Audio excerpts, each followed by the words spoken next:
बहू पर लगाम? ये क्या है? अरे बहू कोई घोड़ा तो है नहीं जो उस पर लगाम लगे। तो फिर अब हम सब यही बता देंगे तो कहानी क्या कहेगी जी? चलिए कहानी सुनते हैं।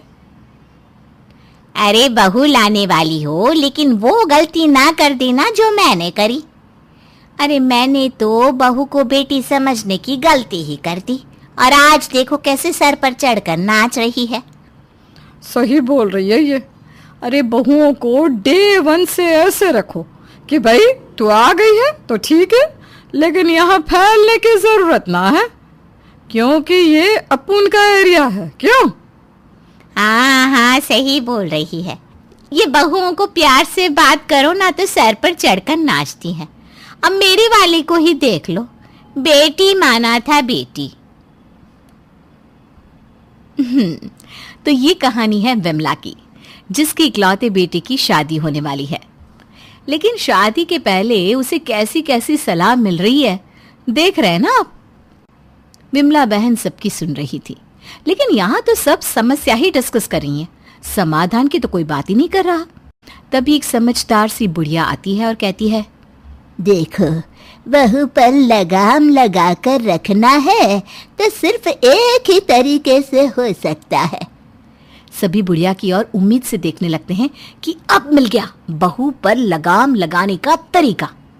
देखो साफ सीधी बात है, अगर बहू को लगाम में रखना है तो वो बिल्कुल मत करो जो वो चाहती है। ऐसे में 10 में 1 बार तुम उसके मन की करोगी तो उसे कदर होगी, सर पर चढ़ाओगी तो फिसल जाएगी, समझी? विमला को समझ में आ जाता है कि बहू को लगाम में कैसे रखना है। फिर क्या, आ जाती है विमला की बहू। बहू अपनी माँ से कहती है, माँ बड़ा अच्छा घर देखा है तूने मेरे लिए, बस माँ और बेटा, छोटा सा परिवार। बेटा छोटा परिवार है, तुझे ज्यादा लोगों को खुश रखने की जरूरत नहीं है। बस एक ही सास है, उसकी हर बात मानना, और जैसे मेरी सेवा करती थी वैसे ही सेवा करना।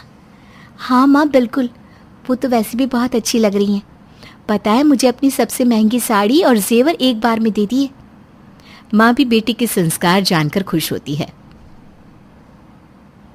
अच्छा माँ चलती हूँ, उनके पास जाकर बैठ जाती हूँ, पता तो चले कैसी हैं वो। बहू सास के पास जाती है और पैरों के पास बैठ जाती है। माँ जी आपको किसी चीज़ की ज़रूरत है तो बता दीजिएगा। हाँ तुझे ही बताऊंगी ना, मैंने कौन सा यहाँ नौकरानी पाल रखी है। अब जा मेरे लिए चाय लेकर आ। बहू को सास से यह बिल्कुल उम्मीद नहीं थी। वो तो सास को माँ का दर्जा दे रही थी, लेकिन सास ने तो सीधा नौकरानी से तुलना कर दी। सही सुना था मैंने ये सासों के बारे में, पता नहीं किस मिट्टी की बनी होती है। शांति पसंद ही नहीं लगता इन लोगों को। अब बताओ, अच्छे से बोल रही हूँ मम्मी जी, तो ये मुझे नौकरानी बना रही है। तभी सास की आवाज आती है, बहू पगला गई हो क्या? अकेले में क्या बड़बड़ा रही हो? चाय बोली, वो भी अभी तक दी नहीं। ला रही हूँ माँ जी, अब चाय बनाने में वक्त तो लगता है ना, मैंने कौन सा चाय पत्ती और चीनी को उबाल कर रखा था। हाय रे, बहू के मुंह से इतनी बात सुनकर सास के तो पैरों तले जमीन हिल जाती है। आय हाय, क्या जबान चला रही है? अरे माँ ने कुछ सिखाया नहीं क्या? माँ ने तो सिखाया था माँ जी, पर क्या करे, लगता है आपको घर का कुछ और ही माहौल पसंद है। ज्यादा बोल मत, समझी? जबान खींच लूंगी। फोन की तार नहीं है मेरी जबान जो खींच लेंगी आप। बहू सास को चाय ला कर देती है और अपनी चाय लेकर कमरे में चली जाती है। पता नहीं कैसी औरत है, सोचा था कि साथ बैठकर चाय पीऊंगी, लेकिन कमरे में अकेले बैठकर पीनी पड़ रही है चाय। बड़ी आई, अरे तमीज ही नहीं है। अब आप लोग ही बताइए, कोई कैसे ऐसी बहुओं से प्यार जताए? माए तो इनकी मायके से ही सास बुरी बला है सिखाकर भेजती हैं। वही बहू अब अपने काम से काम का मतलब रखने लगी और सास बहू पर पूरा अत्याचार। बहू देख, ये सूट वूट यहाँ नहीं चलेगा, ये मेरा घर है, तेरे मायके का आंगन नहीं जो तू सूट पहनकर फुदके। और हाँ, सर पर पल्ला भी होना चाहिए। सास मन में सोचती है कि कुछ दिनों में मैं खुद ही पल्ला रखने से मना कर दूंगी, फिर समझेगी कि मेरी सास देवी है देवी। लेकिन ये क्या, अगले रोज, बहू ये क्या पहना है, शर्म नहीं आ रही तुझे?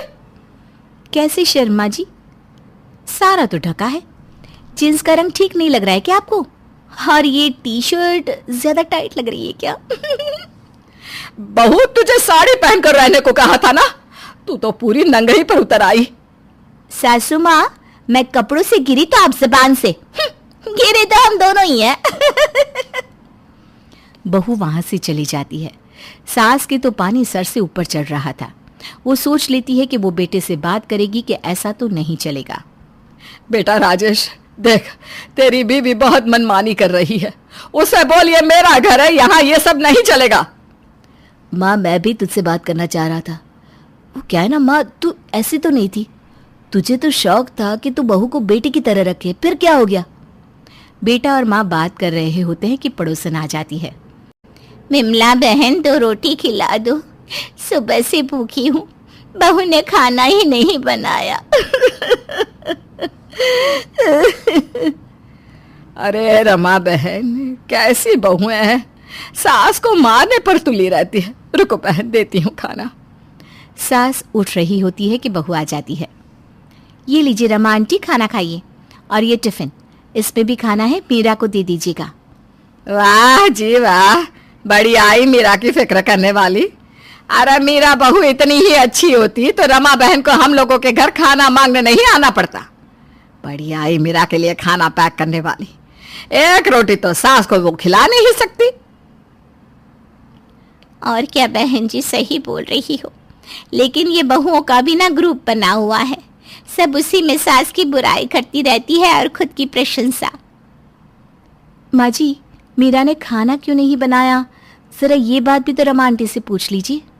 मीरा को बच्चा होने वाला है, आज सुबह से वो दर्द से तड़प रही है, लेकिन आंटी तो चाहती है कि बच्चा घर में ही हो जाए, उन्हें उसे अस्पताल भी ना ले जाना पड़े।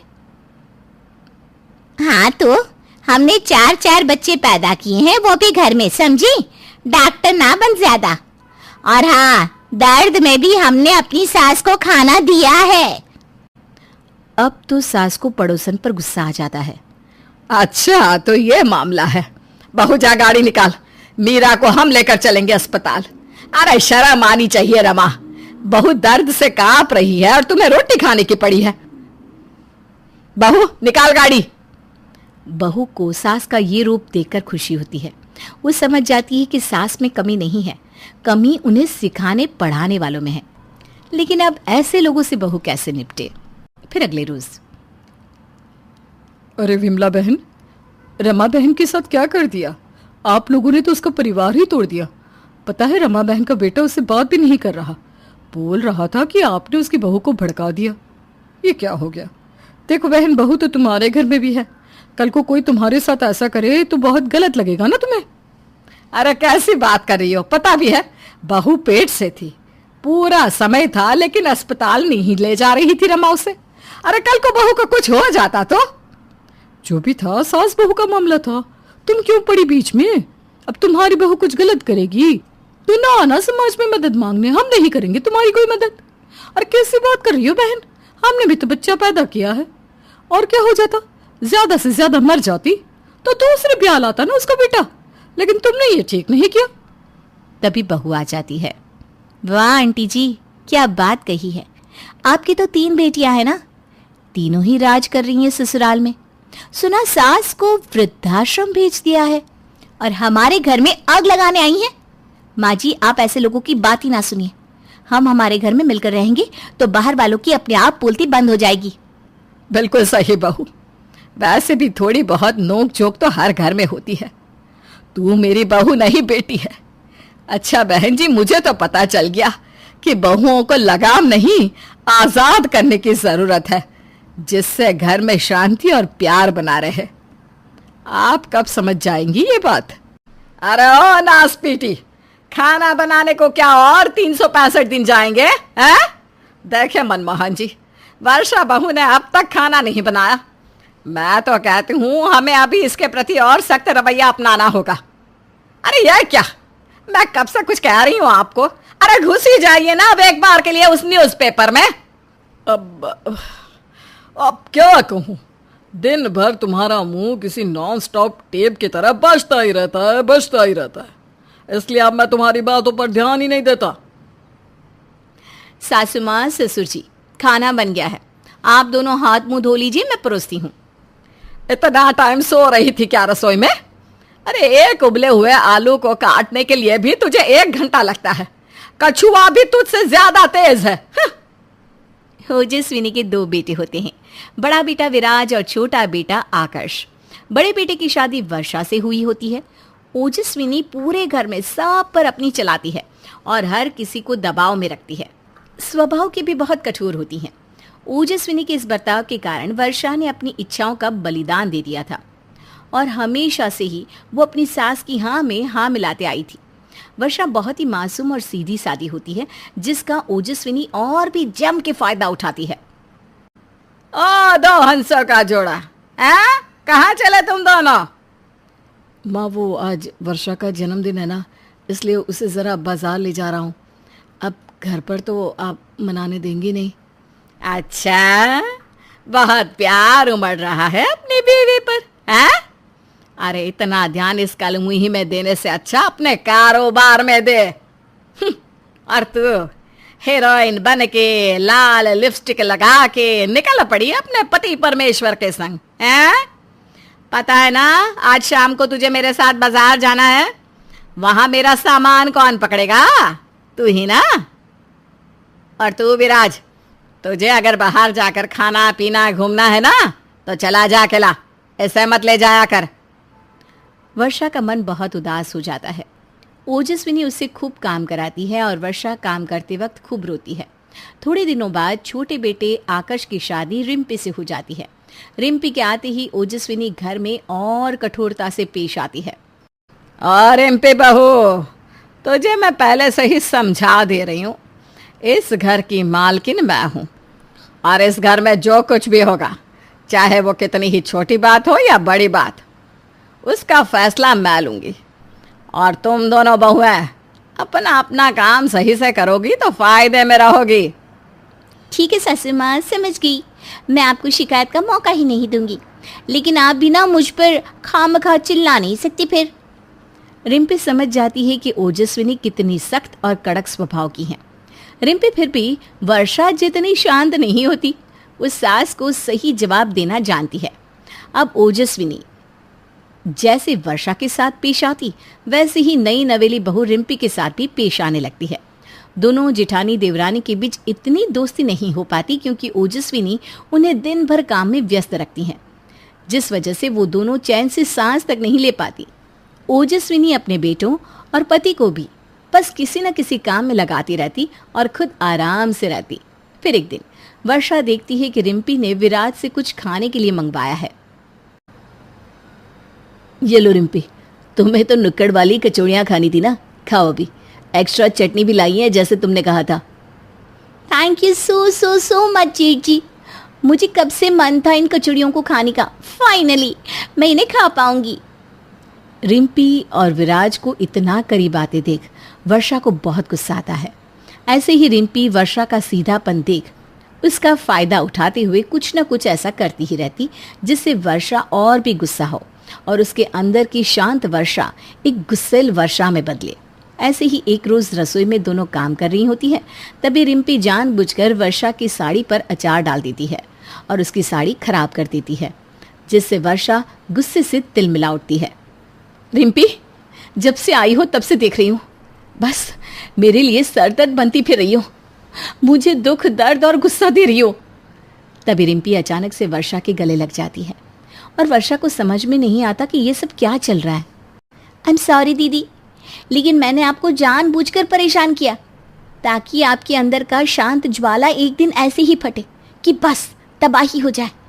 आपको पता है लोग आपका फ़ायदा क्यों उठाते हैं, स्पेशली सासू माँ, क्योंकि आप बहुत सीधी हो, भोली हो। लेकिन वर्षा दीदी, अगर हम यूं ही सीधे बैठे रहे ना तो हमारी सास हम सबको खा जाएगी। पागल हो क्या तुम? हाँ हूँ मैं पागल। देखिए, मैं अकेली उन्हें टक्कर नहीं दे सकती। अगर हम दोनों बहुएं साथ मिलकर टीम अप कर ले तो जब मुरझाया हुआ फूल ताज़ा हो जाए, यानी कि आप शांत से एकदम सख्त हो जाओ, तो फिर वो अपना राज कहीं चला ही नहीं पाएगी। ये तो तुम सही कह रही हो रिम्पी। मैं हमेशा से ही सासू माँ की हर बात को मानती आई हूँ। वो पहले से ही सबको अपना गुलाम समझती हैं। उनके सामने यूं भीगी बिल्ली बनकर रहें तो वो समय के साथ हम पर और भी राज करेंगी। दोनों जिठानी देवरानी के बीच की गलतफहमियां दूर हो जाती हैं और अब वो दोनों तय करती हैं कि चाहे कुछ भी हो जाए, वो दोनों अब और नहीं सहेंगी और ना ही अपने पतियों को और ससुर को सहने देंगी। फिर अगले दिन जब जिठानी वर्षा के मायके वाले यानी माँ बृंदा, पापा विनोद और वर्षा का छोटा भाई इंदर बिना बुलाए उसके ससुराल चले आते हैं, तब अरे समधन जी, समधी जी, इंदर, तुम तीनों यहाँ कैसे मुंह उठाकर आज हैं? वो दरअसल हम ना यहाँ बरेली में माता की मंदिर आए थे, तो सोचा चलो क्यों ना वर्षा बिटिया को भी मिल लिया जाए और आप सबको प्रसाद भी दे दिया जाए। वर्षा बिटिया, ये ले, सभी को प्रसाद बांट दे। वर्षा सबको प्रसाद बांटती है। ओजस्विनी को वर्षा के मायके वालों का यूं बिन बुलाए आना अच्छा नहीं लगता और वो पहले से ही उसके मायके वालों से नफरत करती है क्योंकि वो लोग गरीब होते हैं। जब वर्षा अपने मायके वालों के लिए कप में चाय लाती है तभी ओजस्विनी उसे रोक लेती है। रुक जा वर्षा बहू, तू अपने मायके वालों को इन चीनी मिट्टी के कप में चाय नहीं दे सकती। रेम्पी बहू, जाकर इन सबको कागज के कप में चाय दे दो। और आप तीनों उठिए और हमारे बरामदे में रखे पटल पर जाकर बैठिए। आप लोग इस सोफे पर नहीं बैठ सकते क्योंकि इस घर में बैठने और चाय पीने की तो क्या, कदम रखने की भी हैसियत नहीं है आप लोगों की। वो तो शुक्र मनाइए मेरे बेटे विराज को कि आपकी लड़की पसंद आ गई। वर्षा अपनी और अपने मायके वालों की बेइज्जती होते देख बर्दाश्त नहीं कर पाती और वो आखिरकार आवाज उठाती है। बस सासू माँ, बस, बहुत हुआ आपका नाटक। सालों से मैं बस सहती आ रही हूँ। मैं ही नहीं, इस घर में रह रहे सभी सदस्य, सबका जीना दुश्वार कर रखा है आपने। अरे आप जैसी सासू माँ और बीवी होनी ही नहीं चाहिए। मेरे माँ, पापा और भाई की बेइज्जती करते हुए आपको जरा भी शर्म नहीं आई? भूल गई आप? आपके हर एक दुख सुख में मैं आपके साथ रही हूँ। रात रात भर जाकर आपकी सेवा की है। आपकी एक पुकार लगाते ही भागी दौड़ी चली आती हूँ मैं, और उस सब का सिला आप मुझे ये दे रही हो। सही कह रही है वर्षा दीदी, हम सब आपके नौकर नहीं है, रिश्तेदार हैं। ये हिटलरगिरी आप हम पर नहीं चला सकती और अब तो हम सहने वाले भी नहीं है। बहुत हो गया। शादी को वैसे भी 44 साल पूरे हो गए हैं, फिर भी आज तक तुम मुझे अपना सेक्रेटरी ही मानती हो और वैसे ही मेरे साथ पेश आती हो। हर जगह मेरा अपमान करती आई हो। कहने को तो हम आपके बच्चे हैं, लेकिन आपने तो कभी हमें ममता वाला प्यार दिया ही नहीं। बस सख्ती से ही पेश आई हो। हर चीज के लिए रोक टोक, ये मत करो, वो मत करो। अरे सौतेली माएँ भी इतनी बुरी नहीं होती। लेकिन बस अब और नहीं, अब हम सब आपका एक भी हुक्म नहीं पालेंगे। अब आपका सिंहासन गया। तभी ओजस्विनी डर जाती है और कहती है, अब बाबा मुझे माफ कर दो, मैं आपसे बुरी नहीं, अच्छी बनूंगी। मैंने बहुत गलत किया तुम सबके साथ, अब मुझे समझ में आ गया। जेठानी और सभी घरवाले ओजस्विनी के इस आंसुओं से पिघलते नहीं, बल्कि उसी की तरह कठोर बनकर उसे सबक सिखाते हैं। धीरे धीरे वक्त के साथ ओजस्विनी भी ठीक हो जाती है और वो सबको प्यार देती है। वर्षा दीदी, आपने तो सच में कमाल कर दिया। आप तो फायर निकली। #मेरी दबंग जिठानी। होटल के दरवाजे पर खड़ी प्रिया की आंखें बरसने के लिए तैयार थी और उनका बरसना वाजिब भी आता था क्योंकि आज थी प्रिया की विदाई। होटल के दरवाजे पर खड़ी प्रिया असमंजस में थी। अरे नहीं, नए घर में क्या होगा, कैसे होगा, इस असमंजस में नहीं, यहाँ बात कुछ और थी। इतना मारपीट कर मम्मी ने बड़ा किया है कि रोना भी नहीं आ रहा। ऊपर से लड़का भी अच्छा है तो रोकर मैं अपना शिगुन खराब नहीं करना चाहती। पर ये अरेंज मैरिज है, अगर रोऊंगी नहीं तो सभी को लगेगा मुझे अपने मायके वालों से प्यार नहीं है और यही बहाना लेकर मेरी सास आगे जाकर मुझे मायके नहीं आने देगी कि बहू जिनके लिए तो 2 आंसू नहीं रोई थी उनके यहाँ जाकर करेगी क्या। प्रिया ये सोच रही थी कि उसकी माँ रोते हुए उसके गले लग जाती है। रो क्यों नहीं रही है तू?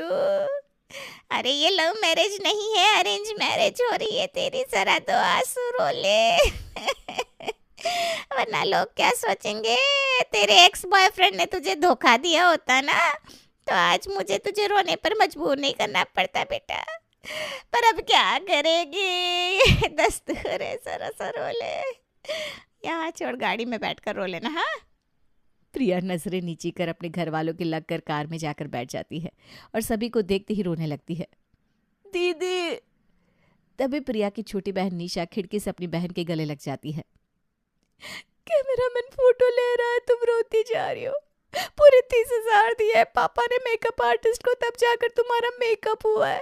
लड़के वालों ने 7 लाख रुपए नकद लिए और तुम रोकर अपना मेकअप खराब कर रही हो। अरे भाई, जिंदगी भर इन्हीं फोटोज को देखना है और तुम बुरी दिखोगी तो आगे जाकर तुम्हारी सास भी तुम्हें ताने देगी।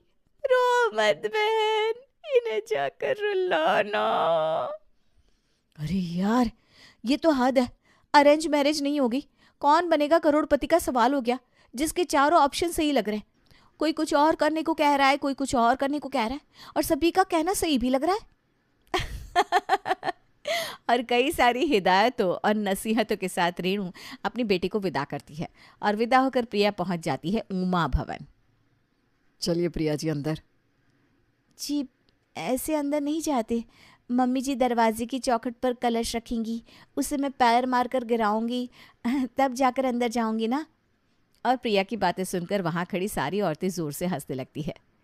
अरे बहू, तू तो पक्की टीवी सीरियल की फैन लगती है। तेरे साथ ना मेरी बड़ी जमेगी। मैं लड़की की ताई हूँ और अनुपमा की फैन। बहू, ये कलश गिराने की रस्म सभी के घरों में नहीं होती, शायद कहीं होती होगी तो पता नहीं। मैंने तो अपने जीवन में कहीं नहीं देखी सिवाय टीवी सीरियलों के। तो ऐसे ही अंदर आ जा, बस पहले बाया पैर आगे रखना। माँ लक्ष्मी लड़की के बाएं अंग में होती है ना। हे राम, सब हंस रहे हैं मुझ पर। कलश वाली बात बोली क्यों मैंने? सीधा सीधा अंदर चले जाना चाहिए था।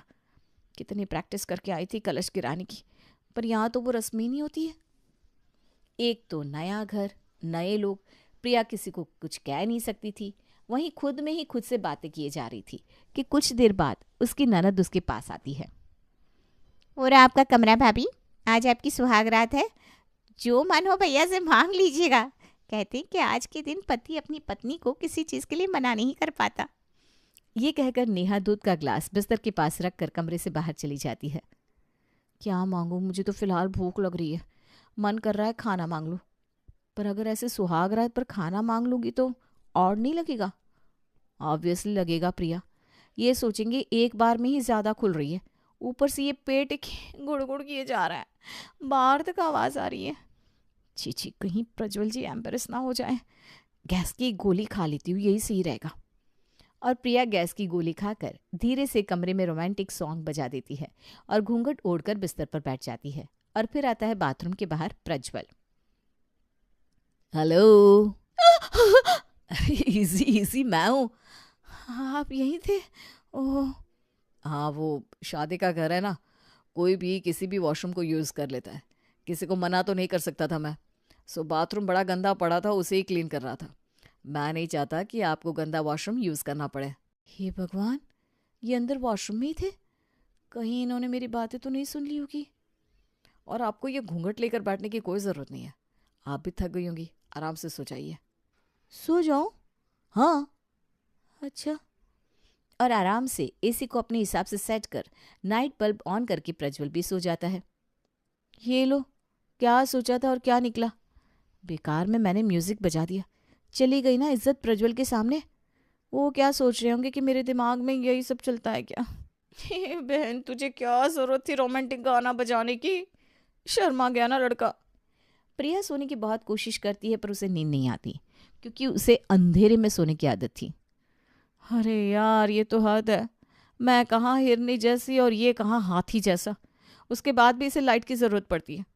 मैं तो बगल में सो रही हूँ, कौन सा भूत इसे पकड़ लेगा। पता नहीं क्यों लाइट ऑन कर रखी है। ये लाल बत्ती सर पर जलती रहेगी तो नींद कहाँ आएगी मुझे। लाइट बंद कर दूँ क्या? कर देती हूँ और कह दूंगी लाइट चली गई है। गुड, ये सही है प्रिया। और जैसे ही प्रिया लाइट्स ऑफ करती है प्रज्वल उठ जाता है। ओह, ये लाइट कैसे ऑफ हो गई? बिना लाइट के नींद नहीं आती मुझे। वो अच्छा, वो आपने ऑन की थी क्या? मुझे लगा गलती से ऑन रह गई है। आप ऑन कर लीजिए, कोई बात नहीं। मैं मुंह ढक कर सो जाऊंगी और क्या। प्रिया मुंह ढककर सोने की कोशिश तो करती है पर उसे नींद ही नहीं आती। और आए भी कैसे? 26 साल तक अगर आप एक ही बिस्तर पर सोए हो और अचानक ही एक रात आपके बिस्तर को बदल दिया जाए तो नींद कैसे आए?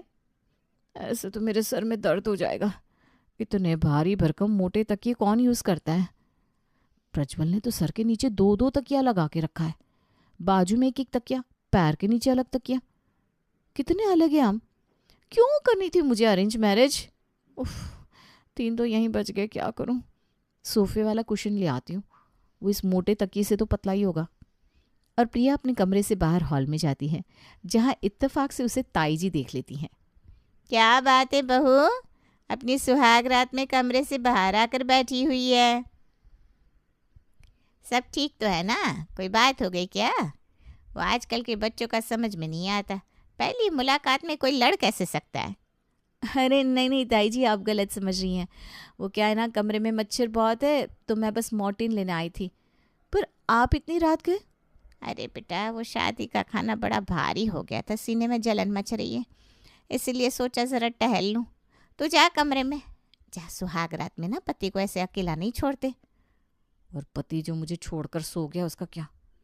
और बिना कुशन लिए प्रिया को अपने कमरे में जाना पड़ता है। इसी तरह जैसे तैसे रात गुजर जाती है।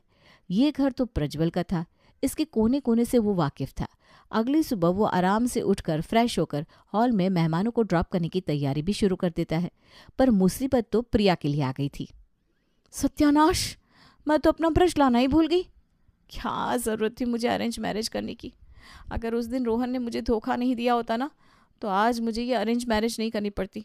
ब्रश भी नहीं है, अब इनसे लाने को कहूँगी तो अच्छा नहीं लगेगा।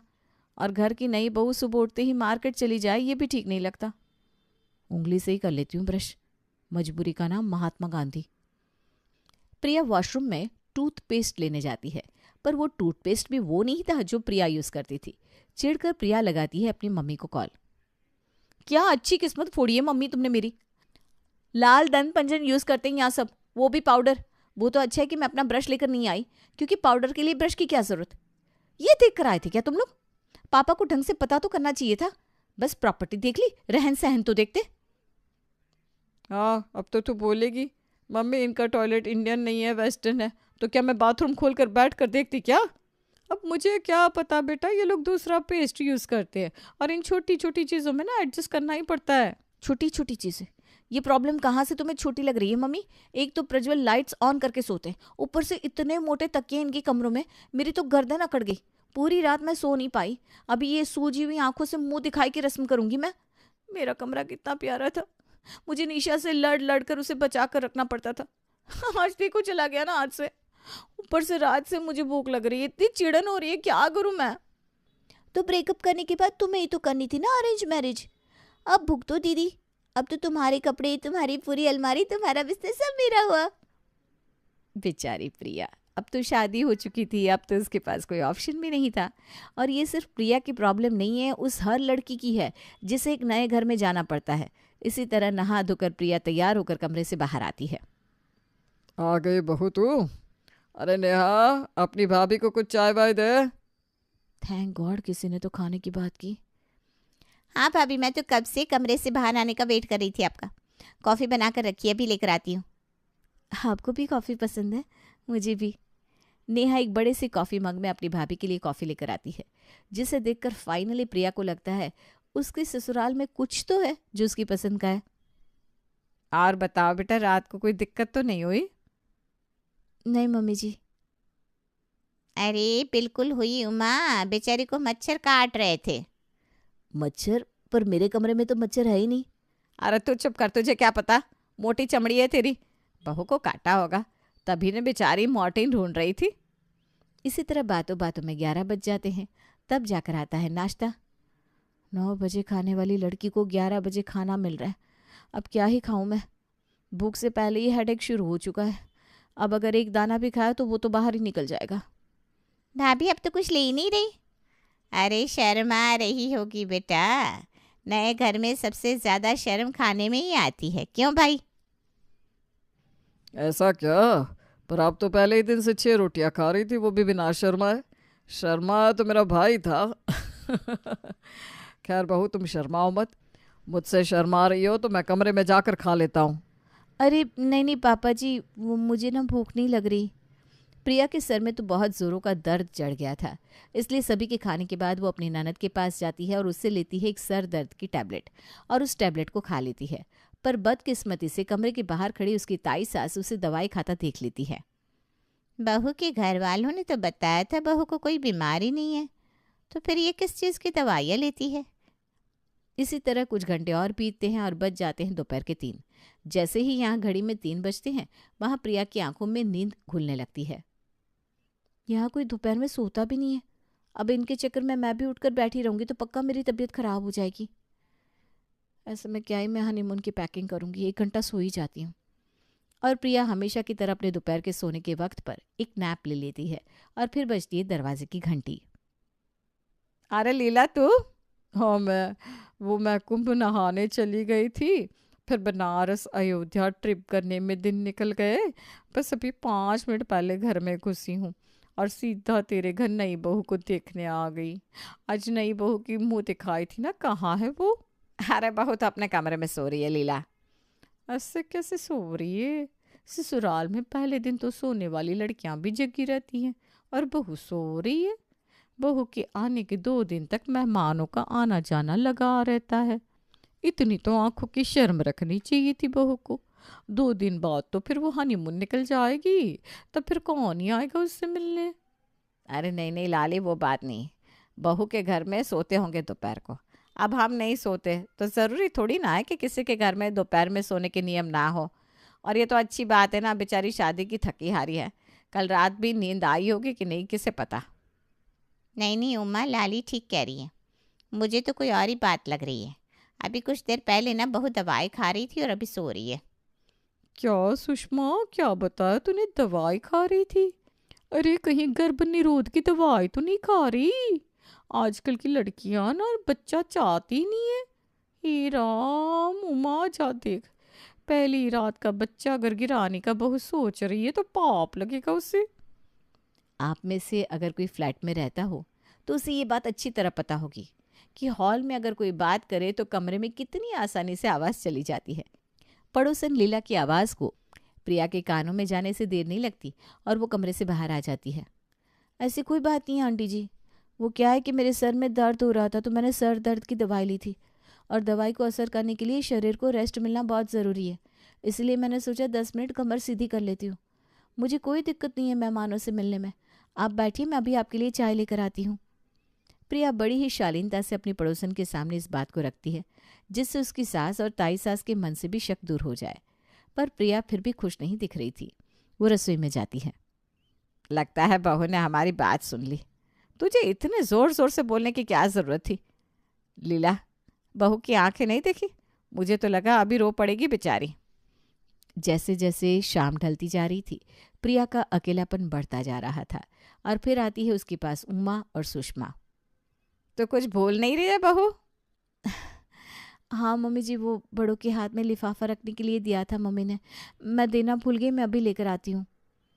लिफाफा, काम, घूंघट, इन चीज़ों से बाहर आ बहू। तेरी मुस्कुराहट की बात कर रही हूँ मैं। मुस्कुराना भूल गई है बेटा तू। क्या बात है बता? लगता है मेरी बात बुरी लग गई। वो क्या है ना बहू, मैं कुछ भी बोलती हूँ, मेरी बातों पर ध्यान मत दिया कर। नहीं नहीं ताई जी, बड़ों की बात का मैं वैसे भी बुरा नहीं मानती। एक्चुअली बात यह है कि नया घर है ना, तो एडजस्ट करने में ज़रा दिक्कत हो रही है मुझे। प्रज्वल जी बहुत मोटा तकिया इस्तेमाल करते हैं और मुझे पतला तकिया इस्तेमाल करने की आदत है, इसलिए मैं रात भर सो नहीं पाई और सुबह नाश्ते में देरी हो गई, इसलिए मेरे सर में दर्द हो गया और वही इरिटेशन मेरे चेहरे पर आप सबको दिख रही थी। अरे रे बहू, तो तुझे बताना चाहिए था ना। मुझे तो खुद स्पॉन्डिलाइटिस है। प्रज्वल के पापा को भी ना मोटा तकिया इस्तेमाल करने की आदत है, जिस कारण मेरे गर्दन में भी बीमारी होगी। मैं तो अब खुद पतला तकिया इस्तेमाल करती हूँ। और कोई तकलीफ़ हो तो बता। तू तो फिर भी बहुत सयानी है बहू, जो खुद साड़ी पहनकर कमरे से बाहर आई, वरना मेरे ससुराल के पहले दिन मेरी सास ने मुझे साड़ी पहनाई थी। बिल्कुल सही कह रही है तेरी सास बहू। ये 1-2 दिन के बाद तू साड़ी पहनना छोड़ सकती है। हमारे घर पर है ही कौन देखने के लिए। और हाँ, तुझे अगर जल्दी भूख लगती है तो तू जल्दी खाना खा लिया कर। जल्दी खाना खाना तो सेहत के लिए अच्छा होता है। पर तेरे ससुराल वाले समझे तब तो मैं तो चीख चीख कर हार गई। पर इन सबको देर से ही खाना होता है। अब तू और नेहा जल्दी खाना बना लेना तो मुझे भी खाना जल्दी मिल जाएगा। बड़ी भूख लगती है मुझे। लीला आंटी ने जो बातें बोली उससे आप लोग मुझसे नाराज़ नहीं है मम्मी जी? अरे भाई, नींद आएगी तो इंसान सोएगा ही ना। और वो लीला क्या कह रही थी, वो तो खुद खर्राटे मारती रहती है सुबह 10 बजे तक, और उसके बाद दोपहर में सो जाती है। पड़ोसियों से रिश्ता तो रखना ही पड़ता है ना बहू, और उसके फ़ायदे भी हैं। उनसे मिलते हैं मसाले। कुछ दिनों बाद तुझे भी इन चटपटे मसालों में मज़ा आने लगेगा। तो दिल दुखाने वाली बातें एक कान से सुन, दूसरे से निकाल दे। और वो शगुन के लिफाफे जो तेरी माँ ने दिए थे ना, दूर दूर के रिश्तेदारों को देने की कोई ज़रूरत नहीं है। अपने पास रख ले, चाट पुच के खा लेना। अरे वाह, अरेंज मैरिज इतनी भी बुरी नहीं है।